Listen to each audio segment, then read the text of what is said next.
ये मूनवॉक नहीं आसान, बस इतना समझ लीजिए गड्ढों से भरी सतह है और संभल संभल कर चलना है।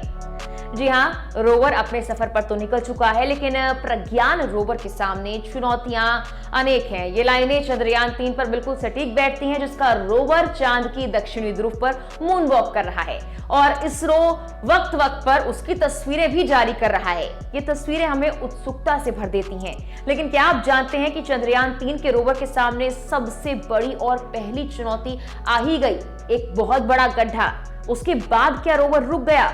इतने बड़े गड्ढे के सामने आने के बाद वैज्ञानिकों के क्या हाथ पांव फूल गए या फिर मामला कुछ और ही हुआ? चलिए आपको इस वीडियो में सब कुछ बताते हैं। नमस्कार, मैं हूं आपके साथ मेघना सचदेवा। आप मुझे देख रहे हैं लोकमत हिंदी पर। तमाम देश दुनिया की खबरें और जानकारी भरी वीडियोस के लिए हमारे YouTube चैनल को सब्सक्राइब करना ना भूलें।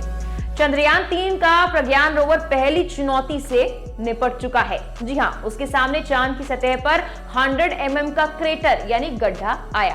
प्रज्ञान ने बड़ी सावधानी से उसे पार किया और इसरो कंट्रोल रूम में बैठे वैज्ञानिकों ने आखिरकार राहत की सांस ली। अभी प्रज्ञान रोवर को ऐसी कई चुनौतियों से निपटना है, इसलिए वैज्ञानिक चिंतित भी हैं। वहीं द टाइम्स ऑफ इंडिया की एक रिपोर्ट सामने आई है, जिसमें चंद्रयान 3 के प्रोजेक्ट डायरेक्टर पी वीरमुथवेल से बातचीत के कुछ अंश बताए गए हैं। ये भी बताया गया कि चांद पर विक्रम लैंडर की लैंडिंग, रोवर और तैनाती, उसके बाद क्या कुछ काम है, उससे जुड़ी क्या अपडेट्स फिलहाल सामने आ रही हैं। उन्होंने टीओआई को बताया है कि अभी तक के साइंटिफिक एक्सपेरिमेंट से अच्छे रिजल्ट्स मिलने की उम्मीद है, आगे अच्छा रिजल्ट आ सकता है। उन्होंने कहा, इसरो के सैकड़ों सहयोगियों के अथक प्रयास के बिना इसमें से कुछ भी संभव नहीं होता, खासतौर से navigation, guidance and control, propulsion, sensors और सभी मेन फ्रेम सबसिस्टम के सहयोगियों के बिना। वीरमुथवेल ने आगे बताया कि प्रज्ञान का मूवमेंट पूरी तरह ऑटोमेटिक नहीं था। उन्होंने कहा कि उसके सामने कई चुनौतियां हैं, जिनमें से हर एक को ग्राउंड टीम की भागीदारी के साथ दूर करना होगा।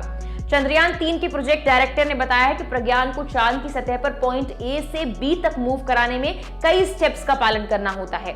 हर रास्ते की प्लानिंग होती है। इसके लिए ऑनबोर्ड कैमरा का डेटा बेंगलुरु के इसरो कंट्रोल सेंटर में डाउनलोड किया जाना चाहिए और इसी डेटा से डिजिटल एलिवेशन मॉडल यानी DEM बनाया जाता है।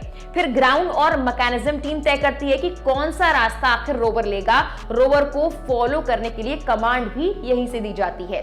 वीरमुथवेल ने कहा कि रोवर मूवमेंट की कुछ सीमाएं हैं। हर बार नेविगेशन कैमरा जो तस्वीर भेजता है, उनसे अधिकतम 5 मीटर का ही DM बन सकता है।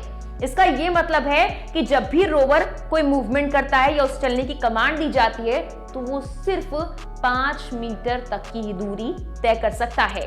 वीरमुथवेल ने ये भी बताया कि रोवर के सामने तमाम बाधाएं हैं, चुनौतियां आने वाले वक्त में कम नहीं होंगी। उन्होंने कहा, हम पहले क्रेटर को लेकर बहुत ज्यादा चिंतित थे, लेकिन उस बाधा को दूर कर लिया गया है। इसरो पहले ही कई रोवर मूवमेंट कर चुका है, जिनकी तस्वीरें भी आपने देखी। उन्होंने आगे बताया कि प्रज्ञान किसी बड़े रोवर जैसा नहीं है। सीमित संसाधनों के भीतर हमने मिनिएचर सिस्टम उसमें स्थापित किए हैं, जो कि अत्याधुनिक हैं। लेकिन कुछ सीमाएं और बाधाएं जरूर हैं, जैसे टेलीमेट्री और टेलीकम्युनिकेशंस की 24/7 अनुपलब्धता, सूर्य को लगातार ट्रैक करने की जरूरत और इसीलिए रोवर के हर मूवमेंट ऑपरेशन के बीच का लगभग 5 घंटे का वक्त है। यानी कि रोवर को मूव करने में काफी वक्त लग रहा है और इसकी पूरी प्लानिंग इसरो कंट्रोल सेंटर कर रहा है। हर स्टेप के साथ माना जा रहा है कि चंद्रयान 3 मिशन आगे बढ़ रहा है। आने वाले कुछ दिनों में कुछ बड़े प्रयोग हो सकते हैं, जिससे चांद के अनसुलझे रहस्य भी सुलझ सकते हैं। फिलहाल के लिए इस वीडियो में इतना ही। नमस्कार।